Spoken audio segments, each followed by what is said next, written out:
ময়নাগুড়িতে রাতে ওষুধের দোকান বন্ধ থাকার কারণে চরম সমস্যার সম্মুখীন হতে হয় সাধারণ মানুষকে। এই প্রেক্ষাপটে দাঁড়িয়ে রাতে ওষুধের দোকান খোলা রাখা নিয়ে সোমবার রাতে ময়নাগুড়ি পৌরসভার হলঘরে হলো বিশেষ প্রশাসনিক বৈঠক। বৈঠকে উপস্থিত ছিলেন অতিরিক্ত জেলা শাসক তমজিৎ চক্রবর্তী, বিডিও প্রসেনজিৎ কুণ্ডু, পৌরসভার চেয়ারম্যান অনন্তদেব অধিকারী, ভাইস চেয়ারম্যান মনোজ রায় সহ পুরসভার বিভিন্ন ওয়ার্ডের কাউন্সিলররা। এছাড়াও উপস্থিত ছিলেন বিভিন্ন ওষুধ ব্যবসায়ীরা।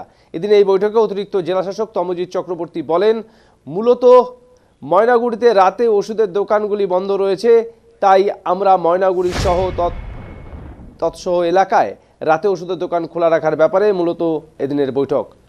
মাননীয় মুখ্যমন্ত্রীর নির্দেশ আছে যে কোনোভাবেই কোনো রোগীর পরিজনদের রাতের বেলায় ওষুধের জন্য যেন না ঘুরতে হয়, আর এই জন্য অত্যন্ত কয়েকটি দোকান রাতের বেলায় খোলা রাখার ব্যাপারে নির্দেশ দেওয়া হয়েছে। এছাড়া ওষুধের দোকানের বিভিন্ন বিষয় নিয়ে এদিন আলোচনা হয় বলে জানান তিনি।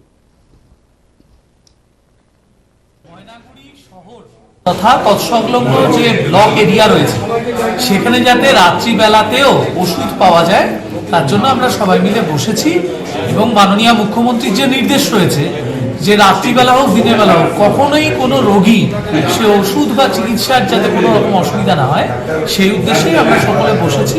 এটা আমরা কার্যকর করতে চলেছি। কি কি বিষয় নিয়ে আলোচনা হলো? মূলত তিনটি বিষয় উঠে এসছে। একটা হচ্ছে যে ফেয়ার প্রাইস সংক্রান্ত কিছু ফিডব্যাক আমাদের কাছে ছিল, সেটা বলে দেওয়া হলো। ফেয়ার প্রাইস সব যারা পেয়েছেন তাদেরকে যে সরকার নির্দিষ্ট সমস্ত ওষুধ সেখানে যেন লোকে পায় তার ব্যবস্থা করতে হবে। এছাড়া বিসিডিএ সহ যে ওষুধের দোকানগুলি ছিলেন তাদের সঙ্গে কথা বলে আমরা রোস্টারটা তারা বানিয়ে আমাদের দেবেন যে কোন দোকান রাত্রিবেলা খোলা থাকবে। এখন থেকে ময়নাগুড়িতে আমরা রাত্রিবেলাও দোকান খোলা পাবো, এরকম তাই আমরা ভাবছি। ময়নাগুড়ি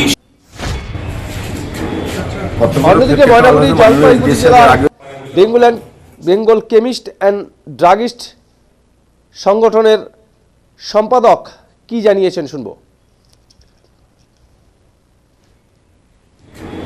কতগুলো ক্ষেত্রে তো আলোচনা মাননীয় এসডি সাহেবের আগেও আমাদের জানিয়েছিলেন। এর আগেও আমরা বিভিন্নবার বলেছি যে খুব শর্ট পিরিয়ডে চালু করব।